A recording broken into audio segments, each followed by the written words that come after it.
నా కాఫీ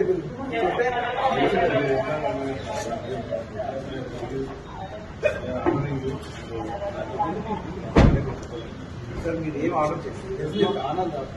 ఏం ఆర్డర్ చేయలేదు ఎందుకంటే అర్థం మార్చుకుంటారు బయట ఒక మనిషి పంపించమంటే సార్ నాకు తీసుకెళ్తాం తప్పలేదు వెహికల్ తప్పలేదు కాదు దాంట్లో తప్పలేదు అది బెడ్రూమ్ బయటకు వచ్చి బెడ్రూమ్ నుంచి వెళ్ళిపోవడం స్కూల్ నుంచి వాళ్ళని చేశారు అది ఇప్పుడు మీకు తప్పకుండా నేను చెప్తున్నా ఇది మంచి విషయం కాదు